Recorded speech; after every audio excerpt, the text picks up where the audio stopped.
So I want to tell you guys about a conversation, actually a couple conversations that I had about 2 days ago. So I went into work and I saw my cute assistant sitting there at her desk and I go, "Jackie, how was your night last night?" And she looks at me exasperated and she goes, "Oh, it's been so busy. Outside of work, we're trying to get our taxes done and get everything filed together. And my husband and I went to dinner, but just had a busy night." So fast forward a couple hours later and I talked to my husband on the phone and I'm like, "Hun, how's your day going?" "Oh my gosh, Sadie, it's so busy. Please let me call you back. I'll be back. We'll meet at lunch." Okay, so a couple hours later after that, I run into my high school neighbor, Sydney. I go, "Sydney, how's high school going?" And she goes, "Oh, I am so busy trying to finish up applications for college and scholarships. And not only that, but trying to finish up tests as well in high school." And then she ran inside to go join her family for dinner. So you can kind of see a common theme. Life is so busy. But in each one of those conversations, food was a pivotal thing that we made time for, whether it was even just a teeny bit or to sit down for family dinner. Everybody is busy, but food brings us together. I think about going to the Wilk and how we had free hot dogs or hot chocolate, and we made it a point, me and my friends, to get to the Wilkinson Center and actually partake in that food. So, or think about the first time that people go on dates. Typically, romance starts around a dinner conversation or in a restaurant. So, my point of my speech today is not necessarily to persuade you otherwise or anything, but just inform you about the benefits of having family dinner. It can decrease risky behaviors. It can also increase your brain activity and feed your brain and your belly. It can increase your nutrition as well as cultivate and develop better relationships. So growing up, my mom was awesome about having family dinner. She would have it set up despite all of our busy activities going on. We'd maybe spend a quick 10 or 15 minutes throughout the weekdays and then probably go out together, once a week at a restaurant to enjoy each other and have good company. And not only that, but after I moved away, I was on a mission for the Church of Jesus Christ and also for college for about 3 years. And within that 3 years, I had gained 15 pounds. It kind of dawned on me that my eating habits weren't near as good. I wasn't having dinner time regularly. I was snacking throughout the day. And as soon as I got married, I made that family dinner a priority again and dropped the weight. Except now I'm pregnant, so probably doesn't look as much. But I was able to actually have and enjoy the benefits of having family dinner. So let's talk about that first benefit, about decreasing the chance of risky behaviors.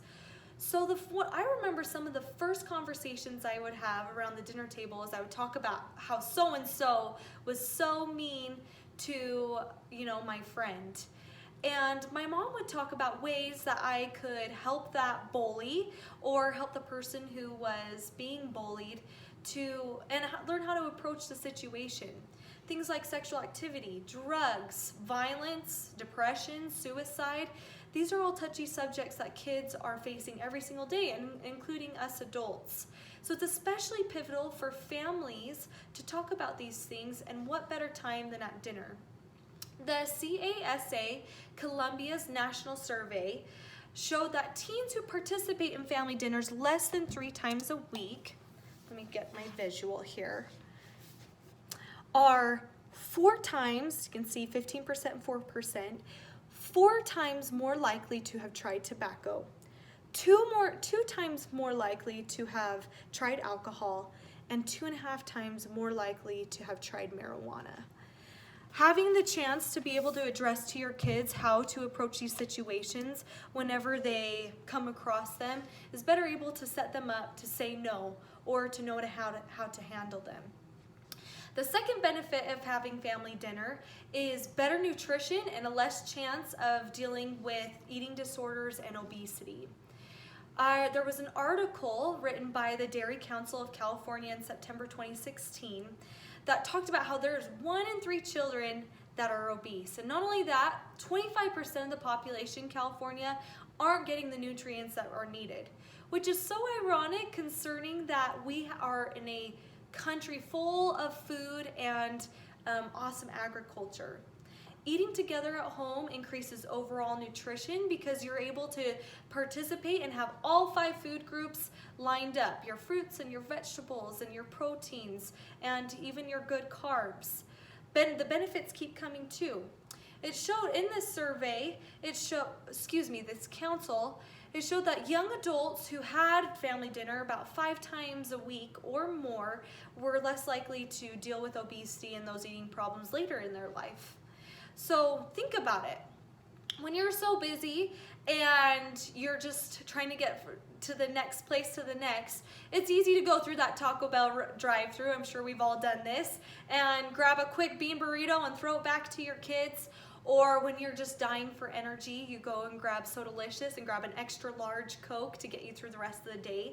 Or when you're an exhausted mom or dad trying to come home and feed your kids, so you just go to pick up at Cafe Rio.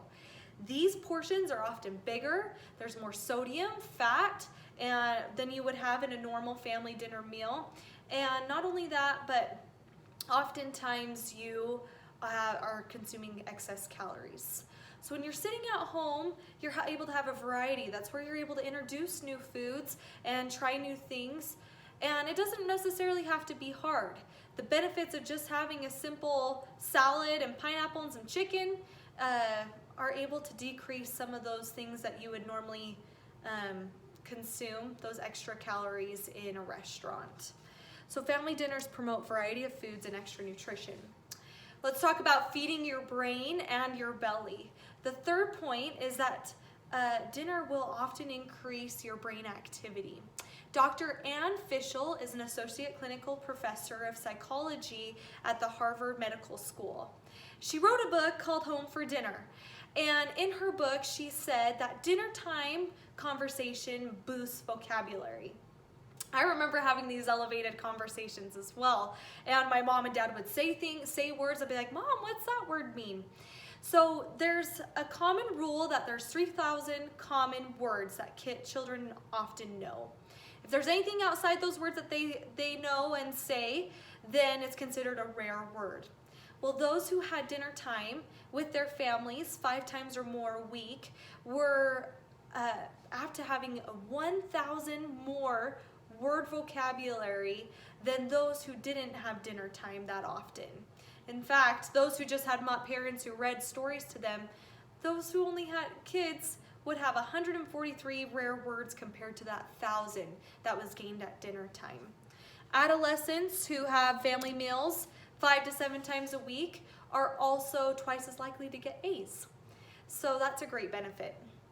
The last benefit is that you often create better family relationships and they're able to be cultivated and grow. And that's why I loved family dinner, is because we would have where we would tell the highs of our days and the lows of our days. And oftentimes that's where kids want to discuss. That's where there's going to be open conversation. And again, going back to Dr. Fisher, she said that kids who eat dinner with their parents often experience less stress and have a better relationship with them, which opens up doors. Life is so busy. And I want to show a quick visual of what a dinner table. It doesn't have to be difficult. I bought $2 Walmart placemats, and I have Easter paper plates there. And it's a warm, inviting place that helps continue to cultivate those relationships. In short, I hope that you're able to learn something about the benefits of having family dinner together. It's a great way to create memories. So the next time that you look at that piece of furniture over in the corner of the kitchen, whether it's collecting dust as a dining table or not, just remember that it's the most important piece of furniture, because it honestly creates those memories and those times where you can really get to know your children and your siblings and your family all together.